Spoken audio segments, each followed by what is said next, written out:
It is a peaceful winter night along the Tyrrhenian coast. A floating palace glides through the dark waters.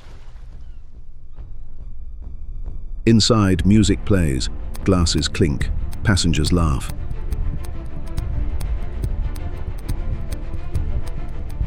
But at 9:45, chaos reigns. A sudden, brutal jolt shakes the vessel. On the command deck, officers freeze for a moment. Instruments flicker. The impact is unmistakable. Within seconds, propulsion ceases.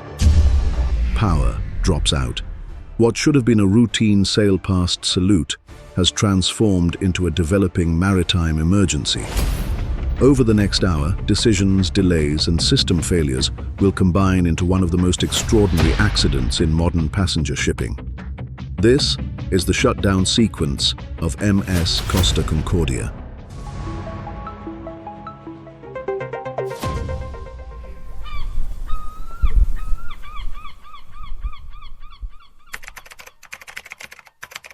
On the evening of January 13, 2012, the Costa Concordia, one of the largest cruise ships ever built, was sailing north along the Italian coastline. On board were 4,229 souls, families, tourists, crew members from over 40 nationalities, all expecting nothing more than a quiet cruise. The ship was under the command of a 51-year-old Captain Francesco Schettino, an experienced master with nearly 3 decades at sea. In 2002, Schettino joined Costa Concordia, steadily progressing through the company's ranks, and by 2006, he was promoted to captain. By the time of this voyage, he had already commanded large cruise ships and was familiar with the waters of the Tyrrhenian Sea, including the coastline around Giglio Island. Serving directly beneath the master was Chief Officer Cairo Ambrosio. As a second-in-command, he was responsible for overseeing navigation, enforcing bridge procedures, and challenging unsafe decisions when necessary. Together with the senior officers were Second Officer Salvatore Ursino and Third Officer Silvia Coronica. Completing the senior bridge team was helmsman Jacob Rusli Bin. The helmsman's duty was to execute steering commands as instructed. He had no authority over route planning or navigational decisions. The Costa Concordia entered service in 2006. Measuring over 290 meters in length, 35.5 meters in width, and weighing more than 114,000 gross tons, it was one of the largest cruise ships of its time. The vessel featured 13 passenger decks, providing extensive space for accommodations and amenities. On board, there were multiple restaurants, theaters, swimming pools, and entertainment areas. Luxury suites and staterooms lined the decks, offering panoramic ocean views. Every aspect from decor to public spaces was designed to ensure comfort, entertainment, and safety for passengers. The Costa Concordia was on a planned 7-day Mediterranean cruise, operating a fixed, pre-approved itinerary typical of Costa Cruises' winter Western Mediterranean program. The voyage was scheduled to depart from Civitavecchia, Italy, the primary cruise port serving Rome. From there, the vessel was to proceed northwest along the Tyrrhenian Sea towards Savona, Italy, which served as both a scheduled port of call and a major operational hub for the cruise line. A port of call is a pre-scheduled port at which a vessel is planned to stop during a voyage, other than its initial port of departure or its final port of destination. They define where the ship will go, how long it will stay, and how the route between destinations is planned and navigated. After Savona, the itinerary continued westward across the Ligurian Sea, entering French waters for a scheduled stop at Marseille. From southern France, the Costa Concordia was scheduled to cross into Spanish waters, calling at Barcelona, a standard Mediterranean turnaround port. The route then continued further south to Palma de Mallorca, crossing the Balearic Sea under open water conditions. Following the Spanish leg, the itinerary required an eastbound crossing of the western Mediterranean, returning toward the Italian peninsula. The vessel was scheduled to call at Cagliari, Sardinia, before completing the loop back toward mainland Italy. The final segment of the cruise involved a northbound transit through the Tyrrhenian Sea, returning the ship to Civitavecchia, completing the 7-day circuit. The Costa Concordia departed the port of Civitavecchia in the late afternoon of January 13, 2012, bound for Savona. Along this traditional passage there were no significant navigational hazards. Meteorological conditions were favorable, with a gentle breeze blowing from the northeast, and no external threats to safe navigation were identified. The ship left port proceeding initially in accordance with the approved passage plan, which had been drawn up by the second officer and signed off by the captain. However, the voyage plan included a deviation from the standard route to Savona. Under normal circumstances, this route would take the vessel through a channel approximately 7 nautical miles wide, located between Giglio Island and the Italian mainland. Instead, the plan called for a closer approach to Giglio Island, intended to conduct a sail-past maneuver. This deviation was a deliberate decision made by the captain. According to statements given after the accident, the maneuver was requested by the ship's restaurant manager, a native of Giglio Island, with the captain's consent reportedly also influenced by a desire to pay respect to a former Costa captain, now retired, who resided on the island. Similar sail-past maneuvers had been executed near Giglio in the past, and on this night, the same navigation was scheduled again.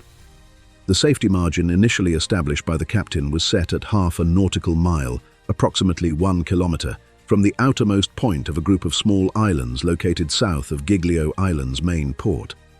From that reference point, the planned touristic navigation was intended to continue on a track parallel to the coastline, allowing the ship to pass at a controlled distance while saluting the island's residents and sounding the ship's horn. At 9 p.m., the vessel was in position 42 degrees 18 minutes 25 seconds north, 11 degrees 10 minutes 48 seconds east, steering 302 degrees at a speed of 15.8 knots, with Giglio Island bearing 230 degrees at a distance of 4.2 nautical miles. At 9:03 p.m., the ship began a series of unexplained yaws to port, which continued until 9:11 p.m., when the vessel reached position 42 degrees 19 minutes 18 seconds north, 11 degrees 6 minutes 57 seconds east, now steering 279 degrees at 16 knots, with the bow oriented toward Giglio Island. At 9:19 p.m., the first deck officer contacted the master by telephone, in accordance with standing instructions issued after departure, reporting that the ship was to remain 6 nautical miles from Giglio Island and that it would reach the island's beam at approximately 9:44 p.m. Based on the pre-departure voyage plan and the assumed speed, the ship was expected to reach the planned turning point near Giglio at around 9:39 p.m. By around 9:30 p.m., Costa Concordia was closing in on Giglio Island at a speed of roughly 15 knots. At 9:39 p.m., with the ship steering 290 degrees, the master formally took command of the watch. At a speed of approximately 15.3 knots, he ordered a turn to 300 degrees, followed shortly by an increase in speed to 16 knots, then instructed the helmsman to pull gently toward 310 degrees. Up to this moment, the vessel remained broadly aligned with the planned route, with the radar still displaying a 0.5 nautical mile VRM, proceeding toward Punta Capo Marino at a distance of approximately 1.35 nautical miles from the coast. The master then issued helm orders that caused the bow to diverge from the planned track, initiating a wider-than-intended starboard turn that brought the ship progressively closer to Giglio Island. At 9:40 p.m., the master ordered in English 325, which the helmsman initially repeated as 315, prompting intervention by the first deck officer, who incorrectly stated 335 before the master restated 325, which was finally confirmed by the helmsman. At this moment, the ship was approximately 0.5 nautical miles from the coast. VDR data indicate that as the VRM circle touched the shoreline, it was subsequently deactivated. At 9:42 p.m., the master ordered 330 degrees, which was correctly executed, and at the same time sent the second deck officer to the port bridge wing, with the ship still making 16 knots. Further helm orders followed in rapid succession at 9:43 p.m., first 335 degrees and then 340 degrees, with the vessel making approximately 15.9 knots. The master ordered 350, which the helmsman failed to repeat correctly, initially responding 340, prompting the master to reiterate the order, specify starboard, and warn that otherwise the ship would end up on the rocks. At 9:44 p.m., the vessel was in position 42 degrees, 21 minutes, and 5 seconds north, 100 degrees, 56 minutes east, steering toward the Lascaux rocks, now only 0.3 nautical miles ahead, at a speed of 16 knots, with the turning radius placing the ship more than 0.5 nautical miles southwest of the planned route, significantly closer to the coastline than intended. From this point, the master abandoned heading orders and began issuing direct rudder commands, ordering starboard 10, then starboard 20, followed by hard to starboard, and then midships, at which moment the bow was less than 150 meters from Lascaux, and the vessel was more than 800 meters off the planned track. Further corrective orders followed at 9:44 p.m., first port 10, with only 5 degrees applied, then port 20, during which the helmsman momentarily turned the rudder in the wrong direction, requiring correction and causing a delay of several seconds. At 9:45 p.m., the master ordered hard to port, which was correctly executed, and moments later from the port bridge wing, the second deck officer warned that the left side had grounded, followed immediately by the sound of a loud impact. At 9:45 p.m., the ship collided with the rocks, its speed dropping rapidly to 8.3 knots as propulsion from both main engines was lost, leaving the vessel adrift on a heading of approximately 350 degrees.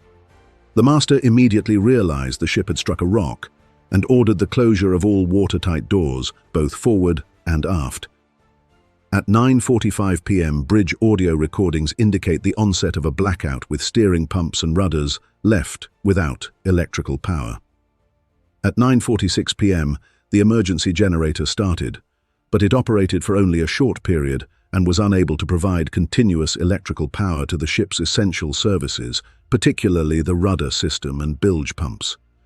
Subsequent helm orders to starboard and midships, though acknowledged, had no effect, leaving the rudders uncontrollable. Emergency batteries came online, supplying only emergency lighting and internal communications. Crew members were dispatched to the lower decks to assess damage, and within 6 minutes of the collision, reported flooding in 2 adjacent watertight compartments, affecting the workshop engine room, main switchboard, and emergency switchboard.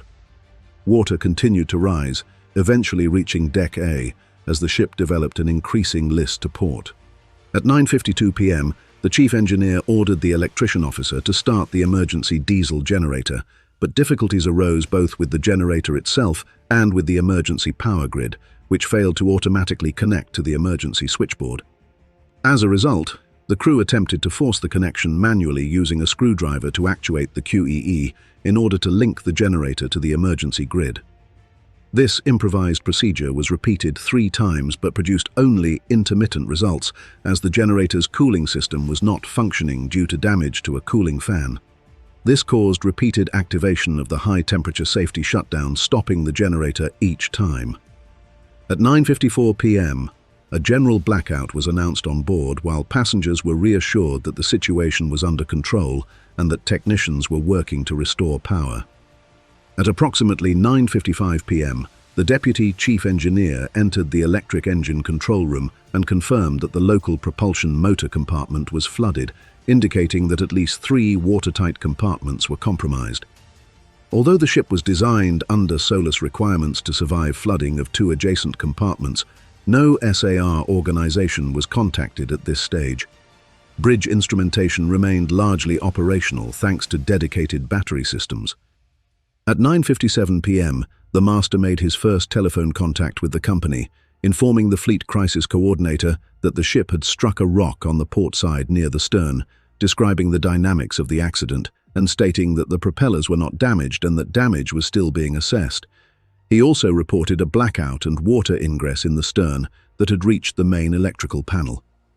Based on this information, the fleet crisis coordinator misidentified the flooded space as the main propulsion motor compartment rather than compartment 6, where the diesel generators and main switchboard were actually located, and passed this incorrect assessment to the company's technical inspector, who was not informed of the blackout. At 10:07 p.m., When contacted by the Civitavecchia Harbour Master's operations room, the ship reported only a blackout, stating that the situation was under control. Meanwhile, during inspections, the first deck officer and the deputy chief engineer confirmed additional flooding, identifying leakage at watertight door 24 and deducing that compartment 4 was also flooded, bringing the total to at least 4 flooded compartments.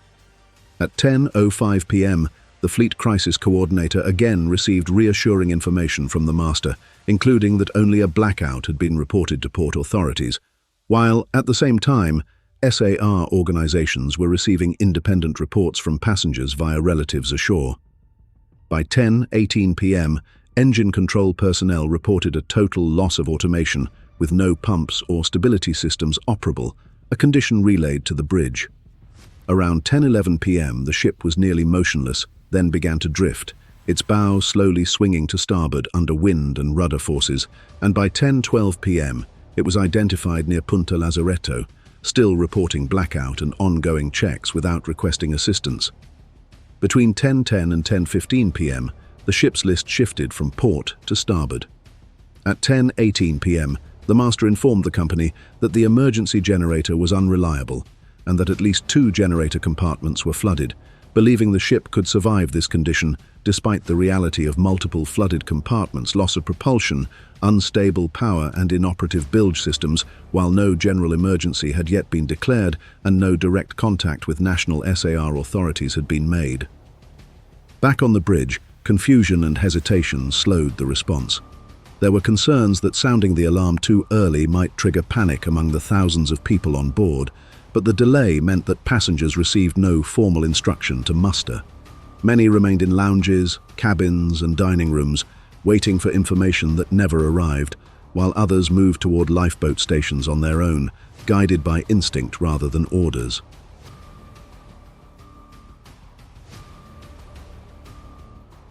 From a crisis management perspective, this hesitation was critical. Clear and timely communication is one of the most effective tools when systems begin to fail, and even when the full extent of flooding is uncertain, sounding the alarm buys time to organize and prepare people. Coordinating thousands of passengers cannot be done instantly, and those early minutes are decisive. In the case of the Costa Concordia, time was already running out. At 10:33 p.m., the general emergency alarm was finally sounded, followed by announcements intended to reassure passengers that the situation was under control. At 10:35 p.m., the master decided to abandon ship and issued instructions to the cruise director. Then, at 10:36 p.m., made the first announcement directing passengers to proceed to muster stations. Shortly afterward, the ship informed the Livorno Coast Guard operations room that the list was increasing and formally declared distress, prompting the dispatch of rescue units. At 10:45 p.m., the master reported attempts to maneuver toward shore and anchor despite having no effective propulsion or steering. Rescue assets converged on the scene, and at 10:47 p.m., the master ordered the anchors dropped in operation complicated by mechanical difficulties. By 10:48 p.m., preparations for abandonment began in earnest as the ship's list reached 11 degrees to starboard. Lifeboats were readied, and at 10:50 p.m., the master ordered several lifeboats launched.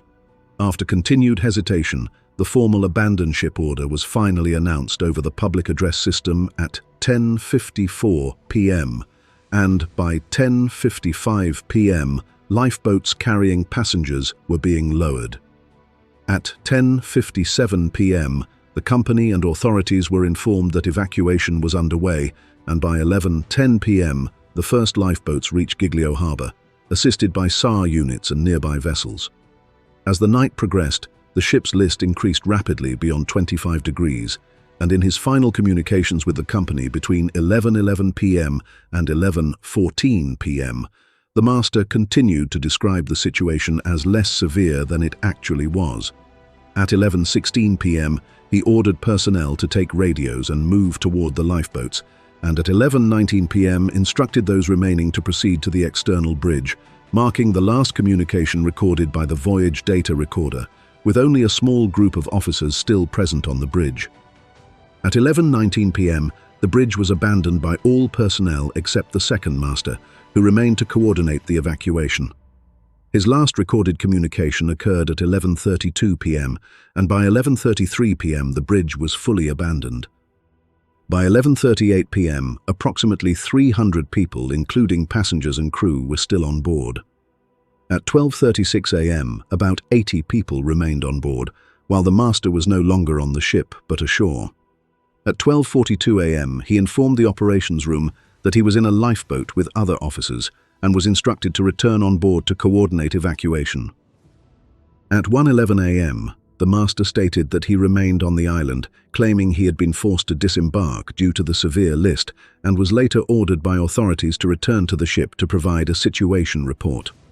Personnel from a finance guard patrol boat boarded the vessel to verify the number of people still on board and reported that the master was heading toward a nearby port by lifeboat. Shore reception and assistance on Giglio Island were carried out with the support of local authorities and residents under extremely challenging conditions. At 6:17 a.m., evacuation and rescue operations were officially declared completed. Ultimately, 32 people lost their lives, including 26 passengers and 4 crew members, with 2 individuals remaining missing. After the disaster, investigators identified key human and organizational factors that contributed to the tragedy. The first error was the captain's decision to deviate from the original voyage plan without formal approval. This sail-past maneuver, although part of the company's informal practice of touristic navigation, was executed at night in winter without coordination with authorities or passengers. The voyage, the captain signs that off prior to the commencement of the voyage, and you will be expected to stick to that. But to just willy-nilly sail off your voyage plan makes a bit of a nonsense of the very idea of voyage planning. The second error involved voyage planning. The deviation toward Giglio Island was not properly reflected on all available paper charts. The safety margin of half a nautical mile was set from a generic point, not from the true navigational hazards, leaving the vessel exposed to uncharted rocks. The third error concerned route monitoring by the bridge team. The officer of the watch failed to adequately track the vessel's position using paper charts, leaving the ship dangerously close to the shore. Assisting the helmsman instead of monitoring the route, though informal practice, compromised situational awareness. The fourth error was in electronic navigation. The Integrated Navigation System, INS, was used incorrectly, with distance measured from the outermost radar echo rather than the safety contour. This oversight meant critical underwater hazards were not detected in time. The fifth error was a breakdown in bridge resource management. The captain did not properly brief the team or conduct a formal handover, and his autocratic approach prevented officers from challenging unsafe decisions. Distractions on the bridge further reduced the crew's ability to respond effectively. The sixth and final error was a ship handling mistake. The safety margin had been reduced to just a quarter of a nautical mile, and turns were executed too late and with insufficient rudder control. Reliance on visual judgment over electronic navigation meant the vessel struck the underwater rock, breaching all remaining safety defenses. Beyond human decisions, investigators identified several technical factors that worsened the outcome. Flooding spread rapidly through multiple adjacent watertight compartments, quickly overwhelming the ship's stability. Critical systems, including main generators and switchboards, were located in areas that flooded early, leading to a total loss of power. Although an emergency generator was installed as a backup, electrical faults and flooding prevented it from operating reliably. Stability analyses later confirmed that once several machinery spaces were breached, the vessel's survivability was irreversibly compromised. In the months following the disaster, maritime safety agencies introduced wide-ranging reforms. These included stricter requirements for voyage and passage planning, mandatory safety drills conducted before departure rather than after sailing, and enhanced training in bridge resource management. Additional measures focused on improving flooding detection systems and strengthening requirements for emergency power redundancy to better protect critical ship functions during emergencies. After the Costa Concordia wrecked off Giglio Island, authorities launched what became one of the largest maritime salvage operations in history. Initial work focused on removing 2,380 tons of fuel to protect the marine environment and stabilizing the hull on the seabed. In September 2013, engineers from Titan Perry performed a complex power-buckling operation using cables, anchors and massive sponsons to slowly roll the 114,000-ton vessel upright onto specially built underwater platforms over a 19-hour period. Afterward, more flotation tanks were fitted, and in July 2014, the Concordia was refloated and towed 320 kilometers to Genoa for dismantling and scrapping. Investigations and courts found clear legal responsibility in the Costa Concordia disaster. Captain Francesco Schettino was convicted of multiple counts of manslaughter, causing a shipwreck and abandoning his passengers before evacuation was complete, and in 2015 was sentenced to 16 years and 1 month in prison, a ruling upheld by Italian appeals courts. Schettino's decisions to steer too close to Giglio Island, delay the alarm and evacuation, and leave the vessel early were central to the conviction. Costa Crociere avoided criminal prosecution by accepting partial responsibility and paying a fine, while 5 other company crew and officials received reduced sentences through plea bargains. Although some argued the company and helmsman should also bear blame, the legal verdict placed the greatest accountability on the captain, with civil damages awarded to survivors and affected authorities.